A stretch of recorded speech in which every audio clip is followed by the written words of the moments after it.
Assalamualaikum warahmatullahi wabarakatuh. Baiklah, saya akan langsung memaparkan apa itu pembelajaran mendalam di SD supaya teman-teman sama-sama kita mendapatkan ilmunya yang insya Allah kita sama-sama menambah keilmuan kita sehingga lebih cerdas dalam mendidik peserta didik kita. Baik, pembelajaran mendalam adalah proses belajar yang membuat siswa benar-benar memahami makna, bukan menghafal. Anak tidak sekedar tahu jawaban benar, tapi juga mengerti alasan dan cara berpikirnya. Nah, di sana sehingga anak-anak itu betul-betul memaknai setiap langkah-langkah proses pembelajaran yang kita berikan.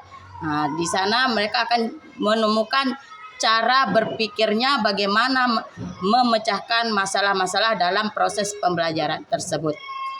Tujuan utama dalam proses pembelajaran mendalam ini membentuk pemahaman yang kuat dan tahan lama terhadap anak. Kemudian yang kedua, mendorong berpikir yang kreatif dan reflektif. Yang ketiga, membantu anak menghubungkan pembelajaran dengan kehidupan nyatanya. Nah, contohnya menghubungkan dalam kehidupan nyatanya, contohnya yaitu pada pembelajaran yaitu contohnya pada Pancasila. Pada sila yang pertama yaitu ketuhanan yang Maha Esa, di mana ketuhanan Maha Esa itu bisa kita hubungkan dengan kehidupan sehari-harinya, yaitu dengan cara beribadah, mengajak temannya beribadah, kemudian tidak membeda-bedakan temannya yang beragama Hindu, Islam, Kristen dan lain-lain. Kemudian ciri-ciri pembelajaran mendalam. Ciri-ciri yang pertama yaitu siswa aktif bertanya dan berdiskusi. Kemudian yang kedua ada kegiatan mencari. Kemudian ada dan menemukan sendiri. Yang ketiga, guru menjadi fasilitator. Nah, di sana fasilitator membantu siswa, ya, membantu siswa. Kemudian bukan satu-satunya sumber ilmu. Bisa saja sumber ilmunya pun dari buku ataupun dari YouTube, bisa kita tampilkan langsung terhadap anak. Kemudian yang keempat ada refleksi. Nah, yang refleksi ini anak diajak berpikir, ya, anak berpikir apa yang saya pelajari hari ini. Setelah selesai pembelajaran, kita refleksi kepada anak, apa yang saya pelajari hari ini, apa yang saya dapatkan. Kemudian bisakah diaplikasikan di dalam kehidupan sehari-hari saya, seperti itu. Dan juga untuk guru bisa menjadi sebuah refleksi apakah pembelajaran saya ini sudah memenuhi KKM atau masih di bawah KKM, dan apa yang perlu diperbaiki jika ada yang kurang, seperti itu.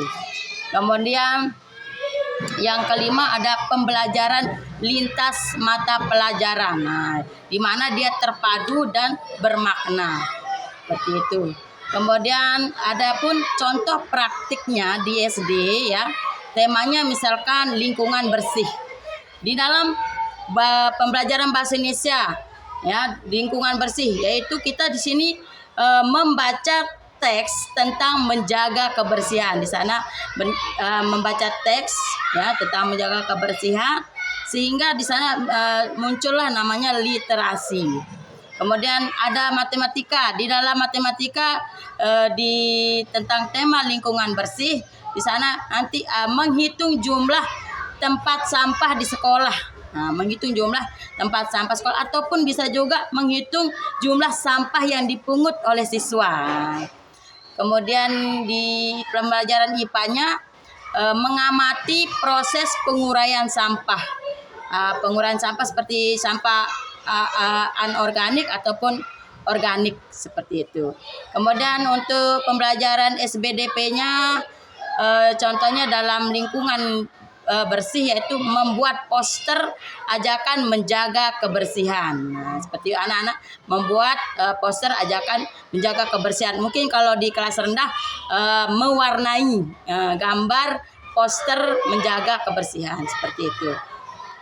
Nah, sehingga anak dalam pembelajaran mendalam ini tidak hanya tahu menjaga kebersihan itu penting, tetapi dia memahami dan mengapa dan bagaimana melakukannya seperti itu ya. Anak itu memahami, kemudian mengapa saya harus seperti ini dan bagaimana saya melakukannya, sehingga betul-betul sangat langsung bermakna kepada siswa itu, langsung melekat di siswanya, langsung melaksanakan seperti itu. Nah, sehingga kesimpulan dalam pembelajaran mendalam ini yaitu pembelajaran mendalam itu bukan tentang banyaknya materi, tapi tentang bermaknanya pengalaman belajar siswa itu dengan temannya, dengan gurunya, seperti itu.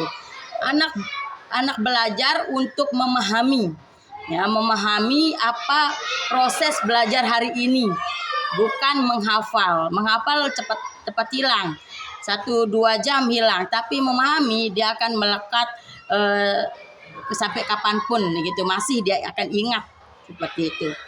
Sehingga dalam pembelajaran mendalam ada produk atau produk yang dihasilkan setelah proses pembelajaran selesai dalam satu sub materi.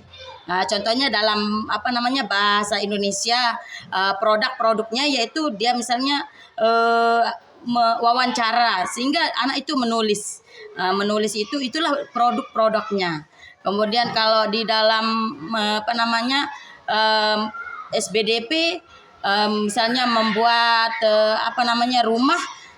membuat rumah ataupun gambar 3 dimensi, ada hasilnya gitu, seperti gambar ataupun bentuk rumah tersebut. Sehingga dalam pembelajaran mendalam itu ada produk dan atau produknya yang terlihat di sana, sehingga anak lebih bermakna dalam pembelajarannya seperti itu. Sekian, assalamualaikum warahmatullahi wabarakatuh.